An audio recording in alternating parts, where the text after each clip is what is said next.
Hi everyone, welcome to Blue Collar DM. My name is Howard. So what is Dungeons and Dragons? Is it just some weird game that nerds play in their mom's basement? It's not. Today, I hope to answer the questions of what it's really all about and how it can actually be fun for you.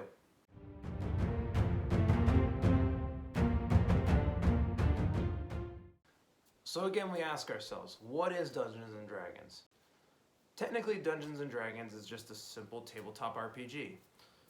So what does that mean? Well, RPG stands for role-playing game, and so the tabletop portion of that is just a set of rules that allow individuals to tell a story and to role-play out different scenarios in, a gaming universe. Not too atypical to say your Witcher or your Elder Scrolls or any of those types of video games that you might play online. Except in this scenario, the content that's created via the players is actually customized to whatever you guys are deciding to play forth. Do you want to play a high sword and sorcery style adventure where you're fighting dragons and taking down evil villains? That's one way to play. Do you want to actually play a mafia game where different individuals are lording over families and collecting protection money and the different families are fighting and you have to find a way to help stop the whole regime of the mafia? That's a way you can play too. There's endless different ways that you can play the game, but at the end of the day, what it is just a set of rules. They're played with these fancy polyhedral dice that are in all kinds of different shapes and sizes. They're not like your standard Monopoly dice. While there is that specific one in it, there are different types. There's the D20, the D12, the D100, the D10. There's a ton. Now, it can be easy to get lost in the minutiae of all of this, so I'm going to try to explain each individual step as best I can. There are three basic mechanics to the game of Dungeons & Dragons. Two involve rolling dice, and one of them does not. So what are they? Well, the most easily, readily available one that one thinks about the most, especially when it comes to rolling dice, is combat. It's your typical, hey, I swing and hit the thing, and how much damage do I do? Or do I hit, even? That's the one that most people think of, and that's probably why Dungeons and Dragons is seen as just some weird game that kids play in their basement, because you're fighting weird things like demons and dragons and guards and all these weird things. The other piece of the game is skill checks. Now, these are actually checks done for specific interactions in the game. So whether it be, I want to pick a lock, or I want to jump onto a cliff, or I want to see if I can't parkour to the other side of a cavern. These would involve skill checks where you would roll a dice and see if you succeed or fail. The third one that people don't talk about too much is role-playing. So what is role-playing? Role-playing is basically taking on the characteristics of a character that you come up with collaboration with a dungeon master, which we'll talk about that in another video, to basically come up with a person. Now, this could just be a self-embodiment of yourself in the game that you just happen to have magic powers in this case.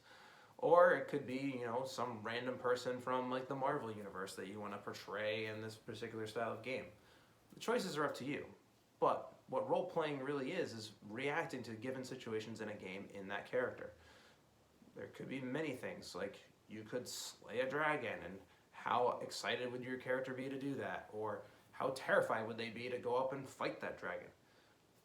Possibilities are endless, but at the same time, the choice is up to you, which is why Dungeons & Dragons is actually one of the more fun games to play. It's not like your typical video game where you're locked into a set path that you have to follow, and no matter what, you can't break from that path. But there's choice. And that's why it's so attractive to people, because at the end of the day, you're choosing your own destiny as opposed to one that's been put up before you.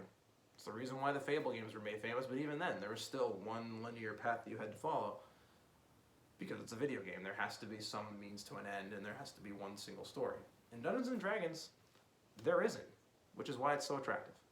So what are the players? So the players are basically, like we talked about before, they're you, they're me, they're anybody who's playing the game that's not the Dungeon Master, which again, we'll talk about that role again later.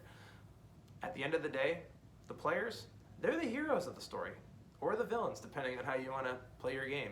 They're there to drive the story forward.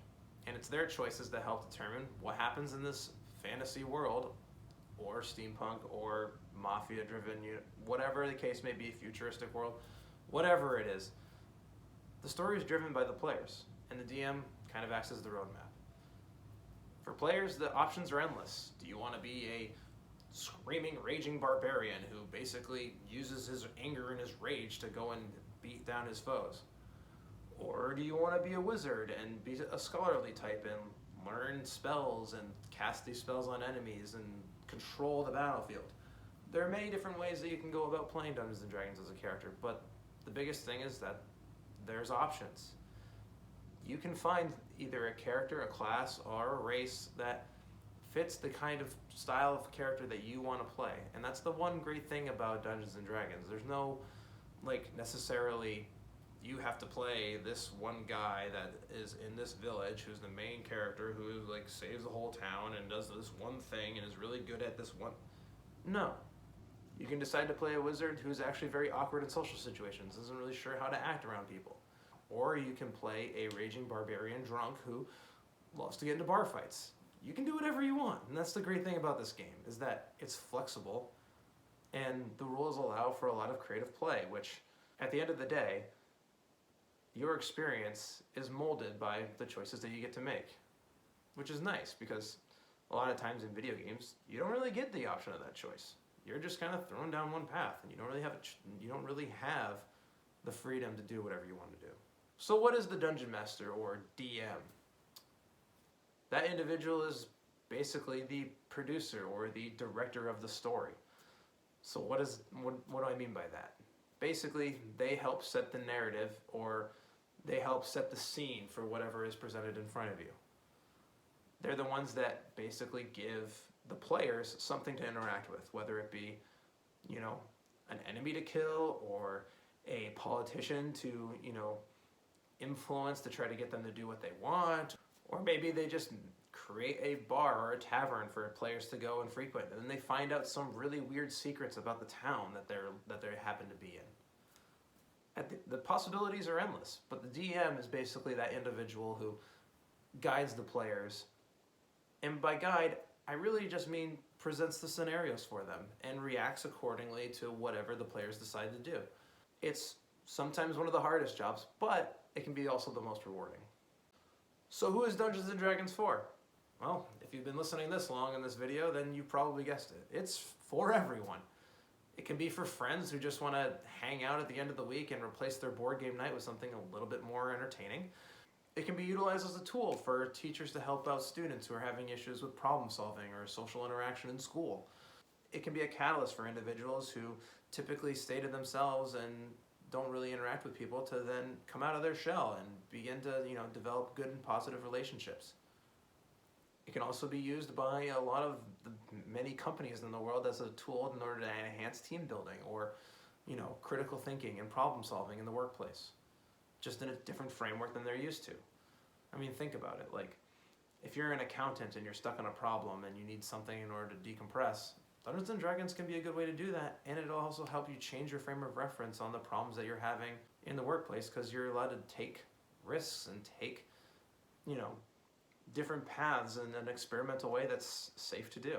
So, knowing all these basic things about the game mechanics, what is Dungeons & Dragons? It's basically just a set of rules that allow friends and family to tell a story together, work through problems that are presented in the game, and really just, it's there to have fun and to make your own adventure. It's not there to, there's no winner and loser in Dungeons & Dragons. At the end of the day, the only real winner is the people playing the game, because they get to enjoy themselves in the adventure that they're putting forth together with their friends. The only thing stopping you from playing Dungeons & Dragons is really you. Now, obviously, there has to be somebody that wants to be the Dungeon Master. However, that specific position at the gaming table can be something that's actually really rewarding, because you get to help your friends have fun, and obviously being a facilitator of fun is always going to be a good thing. If you're looking for more resources on Dungeons & Dragons and what it's all about, there's a couple different things I can tell you about. There's the Critical Role Twitch channel that basically they have some how-tos, but they also have some of their own games that they've been running for a while. Now, keep in mind that these are professional voice actors who voice and act for a living, so your game doesn't have to be like theirs, but it can be very entertaining to watch them play. Someone else to check out is actually Matt Colville's YouTube channel. He has a lot of great resources for starting dungeon masters and learning how to run the game and how to deal with weird different situations that can happen in your games. Another channel you can check out is actually WebDM. They go deep into the lore and some of the other rules and stuff of Dungeons & Dragons that can be really easy to consume, and they kind of present it out in a great format where it's just kind of a chat between the two of them. Links for all those channels will be down in the description down below. And if you have any questions or any comments or anything that you want to ask me, leave a comment down in the comment section. I'll be more than happy to answer everything that I can. Until next time, see you soon.